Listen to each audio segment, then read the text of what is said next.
આપણા શાસ્ત્રોએ સ્પષ્ટ કહ્યું છે કે આપણા જીવન ઉપર આ 9 વસ્તુનો પ્રભાવ છે. આ ખૂબ શાંતિથી અને એકાગ્રતાથી સમજજો, કારણ કે આ જ એવી વસ્તુઓ છે જે આપણા જીવનને, વર્તમાન જીવનને ફૂલ પ્રભાવિત કરશે. પહેલું છે પ્રારબ્ધ, એમાં આપણે કશું કરી શકવાના નથી, એ થઈ ગયું તે થઈ ગયું.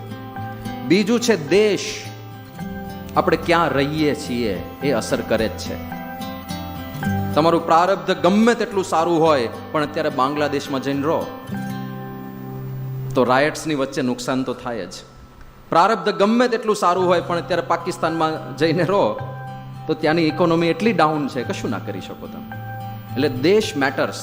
અને એટલા માટે ભગવાન સ્વામિનારાયણે કહ્યું છે કે જો કોઈક જગ્યાએ કોઈક દેશમાં કઠણ કાળ વર્તતો હોય, દેશ અને કાળ પાછા કનેક્ટેડ છે, કોઈક જગ્યાએ કઠણ કાળ વર્તતો હોય તો ત્યાંથી જતા રહેવું અને જ્યાં સુકાળ હોય ત્યાં વસવું.